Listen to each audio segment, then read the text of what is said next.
March 3rd, 1984. Joe's Stone Crab Restaurant, South Beach. The most exclusive dining room in Miami, where politicians made deals, celebrities held court, and the wealthy displayed their power over plates of king crab and bottles of Dom Perignon. But tonight, Table 7 wasn't hosting senators or movie stars. Tonight, 5 of Colombia's most dangerous cartel leaders had cornered the woman they called La Madrina, the godmother. Each man had a loaded weapon beneath his tailored jacket. Each had traveled to Miami for one purpose: to eliminate Griselda Blanco before she eliminated them. What they didn't know was that Griselda had been expecting this dinner for 6 months, and the words she spoke that night, just 7 words, would reshape the entire structure of South American drug trafficking and prove that the deadliest weapon in any negotiation isn't fear, it's patience. To understand what happened that night at Joe's Stone Crab, you need to understand Miami in 1984. This wasn't just a city anymore, it was a battleground. The cocaine cowboys had turned South Beach into a war zone. Federal agents were building cases that would topple governments. And in the center of it all was a woman who'd built the most efficient drug distribution network in the Western Hemisphere. But efficiency had made enemies. Lots of them. By March 1984, Griselda controlled approximately 40% of cocaine entering the United States. Not through violence, though she could deploy it. Not through intimidation, though she commanded it. She controlled it through mathematics. Every route calculated, every risk assessed, every profit margin maximized. The problem was that her success had made Colombia's traditional power structure obsolete. The old families, the established cartels, the men who'd controlled trafficking for decades, they were all losing money, territory, and respect to a woman who'd rewritten their playbook, so they decided to rewrite hers. Permanently. The meeting had been arranged through intermediaries. A business dinner, they called it. An opportunity to discuss territorial arrangements and profit sharing. Neutral ground. Civilized conversation. Mutual respect. What actually walked into Joe's Stone Crab at 8:47 p.m. were 5 of the most ruthless men in South America, each representing a different faction of Colombia's drug trade, each carrying enough firepower to start a small war. Carlos Ramirez represented the Cali interests, a mathematics professor turned money launderer who'd made the cartel's financial operations invisible to international banking authorities. Miguel Santos spoke for the Medellin traditionalists, the old guard who believed trafficking should remain a gentleman's business conducted through established channels and time-honored methods. Eduardo Vargas controlled the Caribbean routes, the island networks that moved product through Cuba, Jamaica, and the Bahamas into Florida's countless secluded beaches and private airstrips. Antonio Cruz managed the Mexican connections, the overland routes, the border crossings, the relationships with American distributors that kept product flowing north and money flowing south. And Fernando Silva represented the emerging European markets, the expansion into Amsterdam, London, and Madrid that promised to triple profits within 5 years. Together, these 5 men controlled an estimated 60% of Colombia's cocaine production. Together, they employed over 3,000 people and generated revenues that exceeded the GDP of most Central American nations. And together, they decided that Griselda Blanco had become too dangerous to live. The plan was elegant in its simplicity. Dinner conversation would establish territorial boundaries. Each man would claim specific routes, specific markets, specific percentages of the overall trade. When Griselda inevitably refused to accept the reduced role they were offering her, the conversation would become heated, voices would be raised, other diners would look uncomfortable and turn away. And in that moment of manufactured chaos, 5 weapons would find their target. By 9:15 p.m., Griselda Blanco would be dead.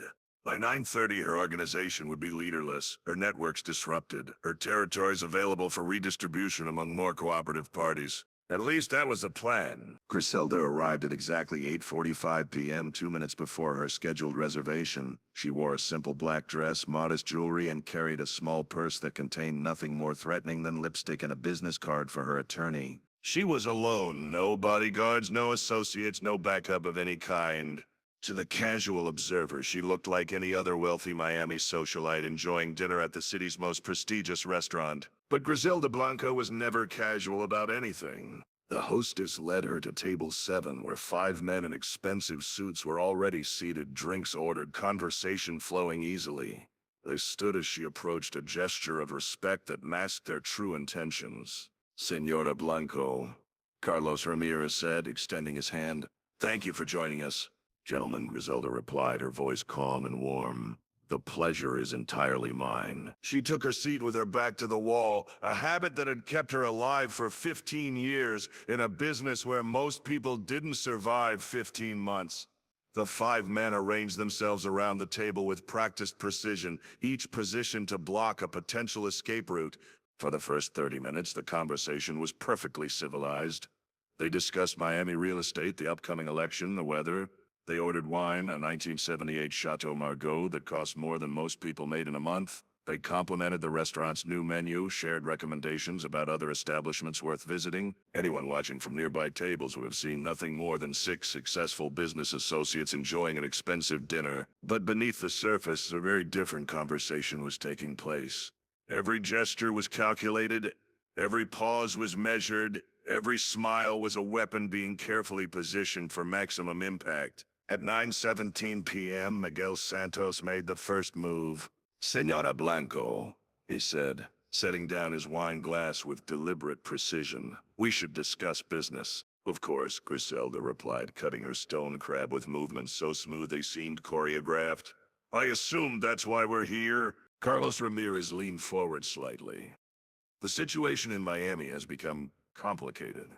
Too many organizations operating in too small a space. Competition has become counterproductive." "Competition is the foundation of capitalism," Griselda observed. "Perhaps the problem isn't too much competition, but too little efficiency." Eduardo Vargas's jaw tightened.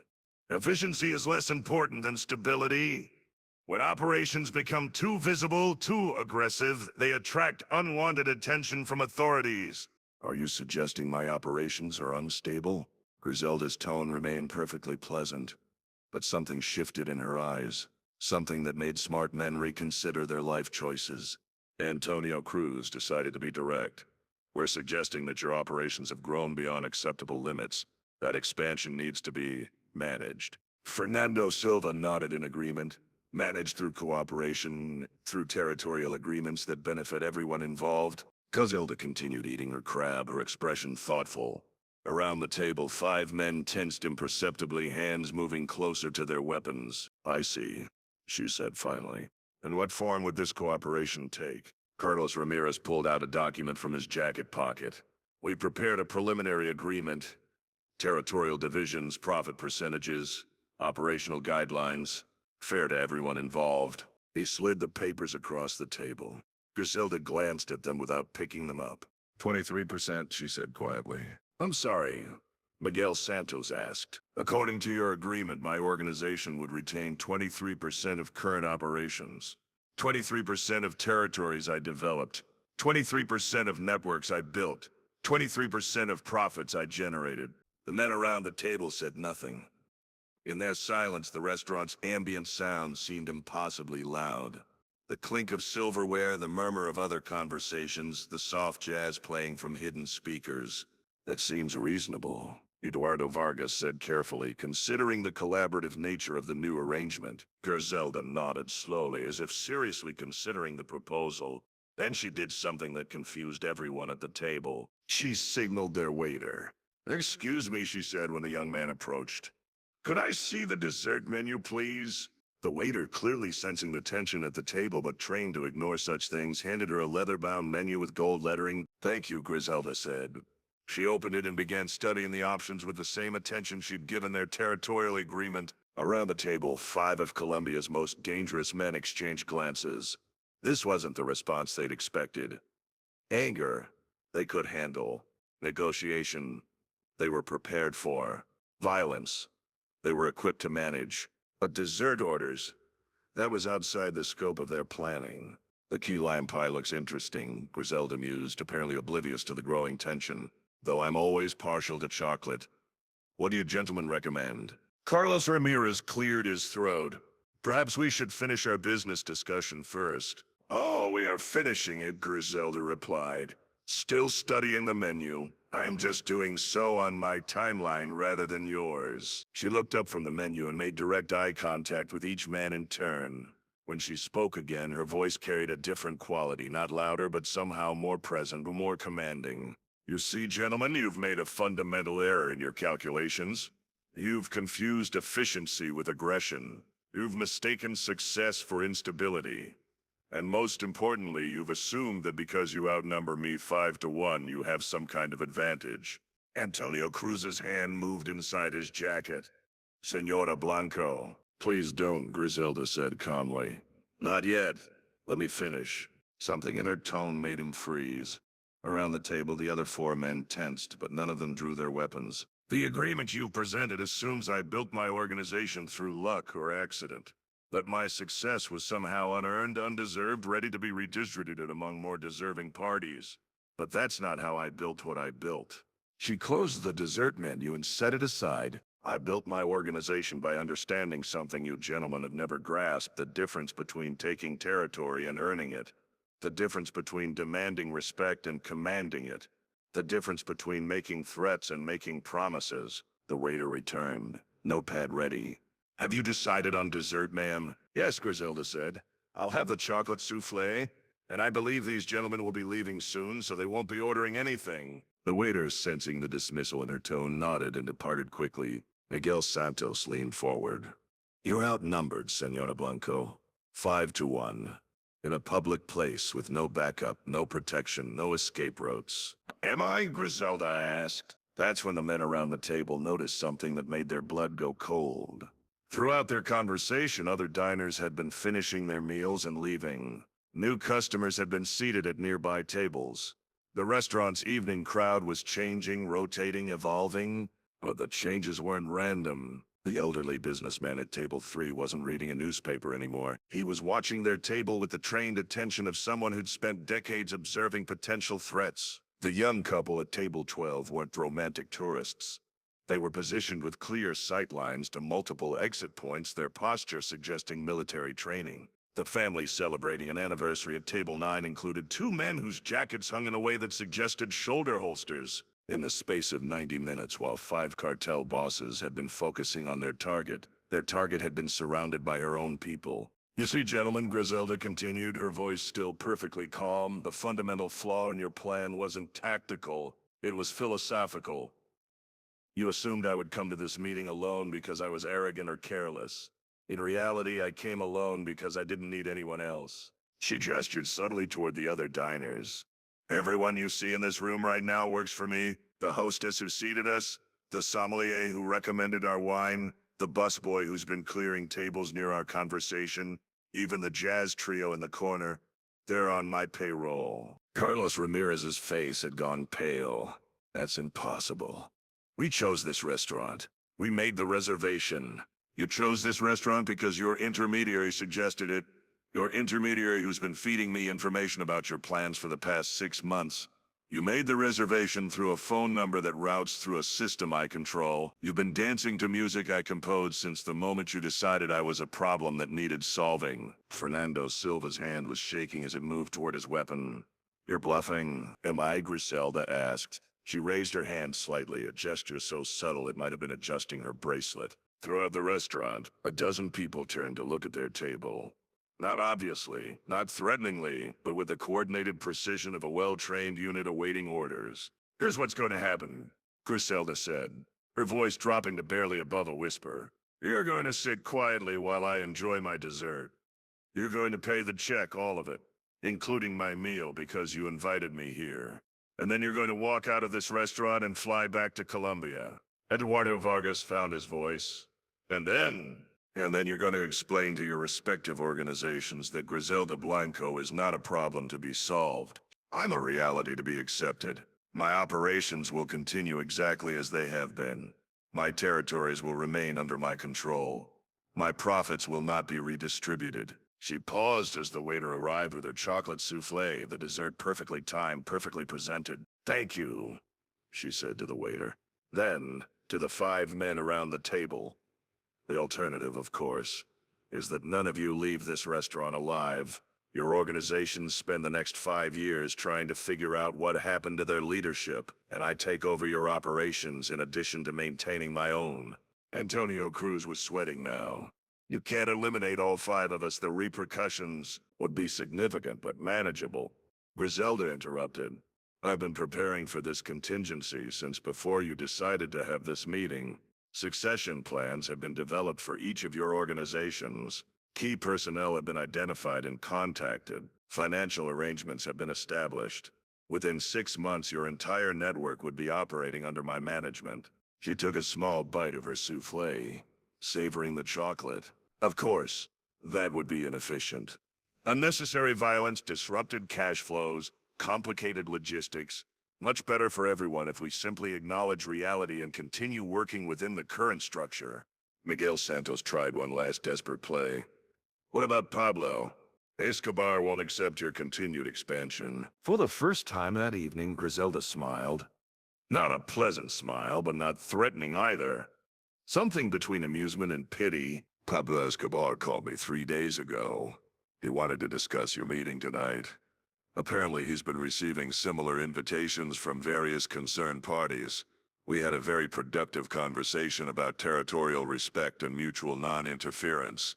The implications of that statement hit the 5 men like physical blows. If Griselda had Pablo's tacit approval for her operations, if the king of cocaine had essentially signed off on her continued expansion, then their entire power base had just evaporated. So here we are, Griselda continued, taking another bite of dessert. 5 of Colombia's most respected businessmen sharing an elegant dinner, discussing mutual cooperation, and reaching the obvious conclusion that cooperation means accepting reality rather than trying to change it. She finished her souffle and set down her spoon.